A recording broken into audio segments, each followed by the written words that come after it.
La ilahe illallah Muhammadan Rasulullah. Мұны бүкіл әлем мұсылмандар айтады. Ассаламу алейкум, құрметті достар.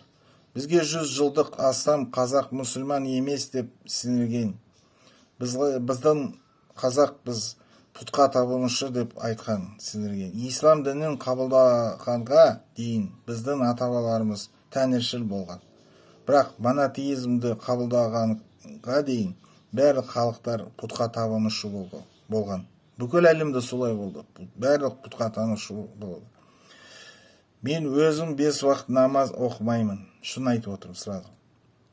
Кейде жұма намазына барып тұрамын ғой.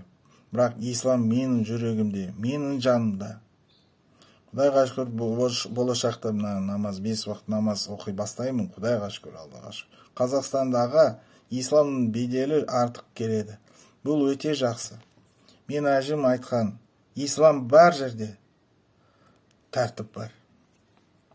Ислам діні қазақ халқымызды азғындаудан, күнәлі құлдыраудан сақтайды. Мына үлкен кісілер біледі ғой. Мына біздің ақсақалдар, революция, әжелер, ақсақалдар революция алдында дүниеге келген, барлық 5 уақыт намаз оқыған. Барлық ораза ұстап. Ол большевиктер мұның бәрін бүлдірді, бұзды. Бізге жақын Азия халықтары мұсылман емес халықтары бар. Олар деревняда ақшасы бар болса, селоның түкпірінде тіпті балаларда да арақ ішеді. Олар арақтың кесірінен балалы болып туады. Қалыпты отбасылар жоқ. Олардың үйінде геолог келгенде, күйеуіне геологтан сұрайды, менің әйелмен немесе қызымен кіммен ұйықтайтынында таңдайсың деп сұрайды мына геологтан. Осыдан барлық қалай дейсіз, дұрыс па, қалай қарайсыз? Біз қазақпыз, біз сүннитпіз, мұсылманбыз. Біз ханафи мазхабының ұстанамыз. Исламның 4 мазхабының бірі. Басқа нанымдардың ішіндегі ең төзімдесі, ең либералды мазхабы осы. Қазір әлемде исламға ештеңе қауіп төндірмейді. Ислам жер шарында жеңіспен жүріп жатыр. Европада, Америка және әлемнің басқа елдерінде мешіттер ашылуда. Біреулер опасыз кәпірлердің басын кесу керек дейді. Бірақ мен ойымша ол дұрыс емес. Өйткені әрбір мұсылман дінсіздер мен мүшриктерді исламға барынша көп тарту керек. Ал егер басынды кесіп өлтіремін деп қорқытсаң, ислам қалай онан тартамыз? Керісінше халықты исламнан осылан айтсаң, исламнан қорқытады, қашады. Біз исламды жақсы үлгімізбен тартуымыз керек. Біздің Мұхаммед пайғамбарымыз, алейкум салам, Меккеге алғаш рет уағыз айту үшін келген кезде, мына кішкентай балалар біздің пайғамбарымызға, Мұхаммед пайғамбарымыз күліп, оған ұсақ тастарды лақтырды. Ол бірінші рет Меккеден кетіп қалды. Содан кейін пайғамбардың шәкірттері, алғашқы мұсылмандар Меккеге келіп, жаңа ислам дінін уағыздай бастады. Ол Мұхаммед пайғамбар Меккеге қайт келгенде, халық оны Меккеде қуанышпен қарсы алды. Бірақ өкінішке орай, Меккедегі барлық тұрғындарын ислам дінін бірден қабылдамаған. Пайғамбарымызға шәкірттері Меккедегі ең қымбат үйді ұсынды. Бірақ біздің пайғамбар Мұхаммед пайғамбар ең қарапайым үйді таңдады. Мұхаммед пайғамбардың қасында бір кәпір өмір сүрген. Бұл кәпір Мұхаммедтің пайғамбар екеніне сенбеді. Ол пайғамбарымызға барлық жағынан күлді. Есіктерінің алдында әдейі қоқыс тастаған. Мұхаммед пайғамбарымыздың ізбасарлары, шәкірттері кәпірдің жаман әрекетін көргенде Мұхаммед пайғамбардың сұрады. Біз сізді қатты көрметтейміз. Бізге рұқсат етіңіз. Біз бұл кәпірді өлтіріп, басып, кесіп тастаймыз деп айтты. Бұған Мұхаммед пайғамбар айтты: жоқ, құрметті шәкірттері, жамағат, біз кәпірлерді исламға үлгімізбен жетелеуіміз керек. Осы біздің пайғамбар Мұхаммед алейкумассалам айтты. Бұл жаман көрші ұзақ уақыт бойы біздің пайғамбарымызға неше түрлі жағымсыз қылықтарын жасай берген.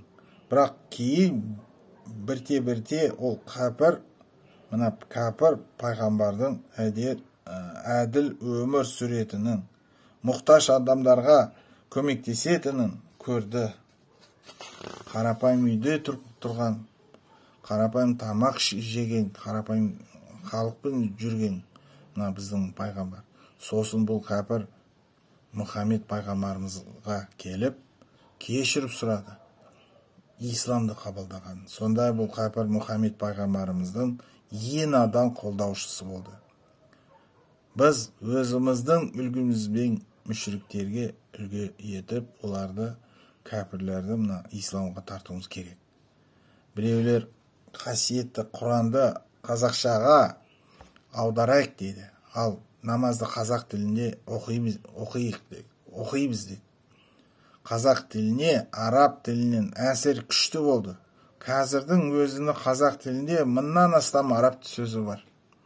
Мысал, кітап, қалам, дәптер, хат, мұғалім, мектеп және тағы басқалар сөздер, ол бәрі қазақ тіліне, араб тілінен келген. Бірақ бауырлас дін, мына христиандық, олар христиан, иудаизм, ислам, ол барлық бауырлас дін. Мысалы, Ибрагим дін, авраамический религия дейді. Мысалы, негізінен католицизм уағыздалатын Францияға православиялық христиан, орыс, украин, грузин, православиялар, олар келсе, католик шіркеуіне барса, сондай ол ештеңе түсінбейді. Өйткені католиктер ғибадатханада латын тілінде қызмет көрсетеді. Католик Англияға барса, Англияда англикандық христиандық дін бар. Олар шіркеуде қызмет ағылшын тілінде жүргізіледі. Католик ештеңе түсінбейді. Англичан Арменияға барса, Арменияда григориандық христиандық дін бар.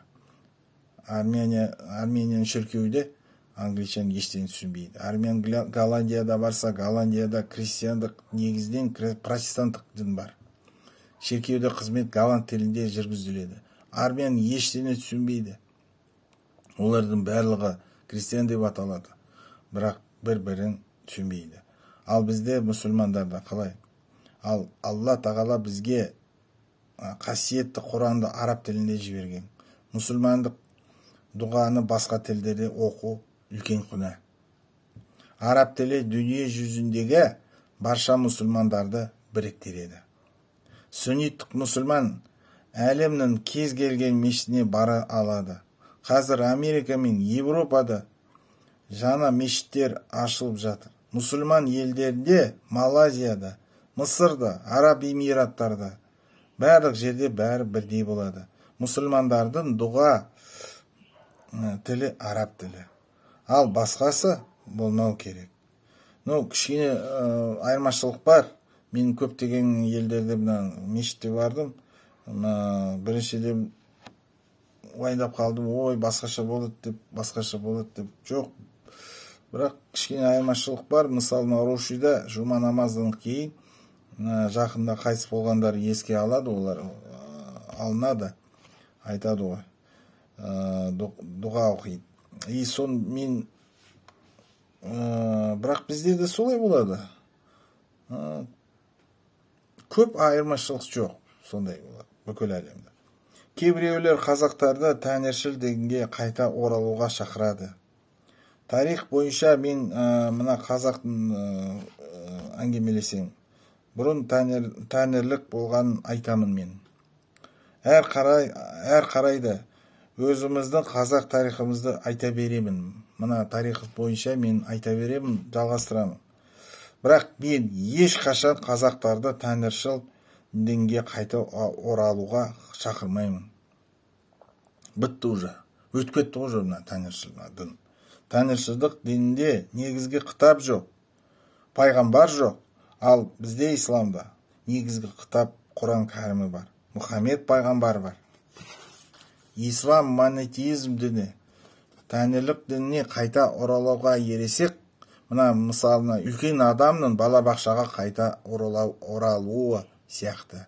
Бұл қазақ тарихының өткен кезіне бітті уже, өтіп кетті уже осы. Біздің ата-бабаларымыз жаңа дінді таңдаған кезде қазақтар христиан дінін қабылдау үшін Қазақстанның алтын мен керуендер сырттан жіберген. Қазақтар христиан дінін қабылдау үшін осыларына жіберген. Бірақ біздің дана хандарымыз бен батырларымыз, қазақтардың келесі ұрпақтары бұл дүниеде жалғыз қалмас үшін исламды таңдады. Ол қазір бүкіл әлемде біздің қазақтарымызда сүнниттік мұсылман бауырлары бар.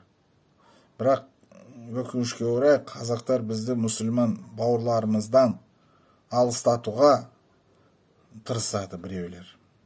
Алла тағала біздің Мұхаммед пайғамбарымыздың арқасына итеріп, иқра деп айтқан.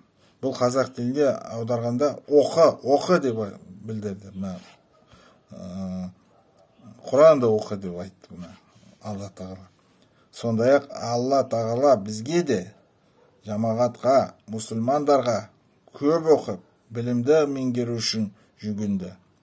Нағыз мұсылман көп білетін, көп оқитын және көп жұмыс істейтін адам. Назарыңызға рахмет, сау болыңыз.